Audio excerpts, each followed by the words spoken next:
তুমি রিয়েলিটি মানে নাও, কারণ আমি জানি 12টা তোমার বেজে গেছে।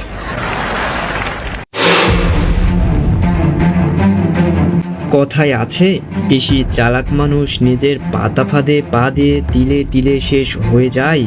সেই কথাটা কি সত্য হতে চলেছে? প্রায় 1,500 মানুষের রক্ত নেওয়ার পরে এদেশের ছাত্র সমাজ, শিক্ষক, বুদ্ধিজীবী, সাংস্কৃতিক কর্মী, আইনজীবী, জাতিসংঘ, বিদেশি মিডিয়া সবাই ঘিরে ধরেছে সরকারকে। কোথায় পালাবে এবার? তাদের গোন্ডা বাহিনী, ছাত্রলীগ, পুলিশ, র্যাব, বিজিবিতে এবার কয়দিন চলবে?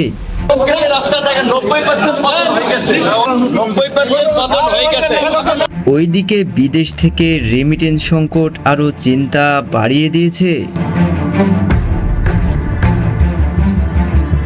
এখন কোনো দিশে বিশে না পেয়ে জাতির সামনে এসে কান্নার নাটক করছে সরকার। আগুন দাও দাও করে জ্বলছে, তখন আমি হেলিকপ্টারে করে পানি দিলাম যে অন্তত এইভাবে পুড়ে যাচ্ছে সব, হেলিকপ্টার থেকে পানি ছাড়ো। ওইদিকে ওবায়দুল কাদের বক্তব্য দিতে গিয়েও ভুয়া ভুয়া স্লোগানে অপমানিত হয়েছে।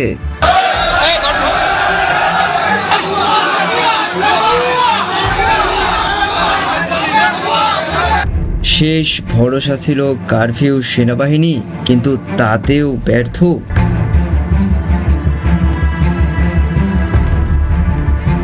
এখন এই দেশের মানুষ বন্দুকের সামনে বুক পেতে দেওয়ার সাহস অর্জন করেছে।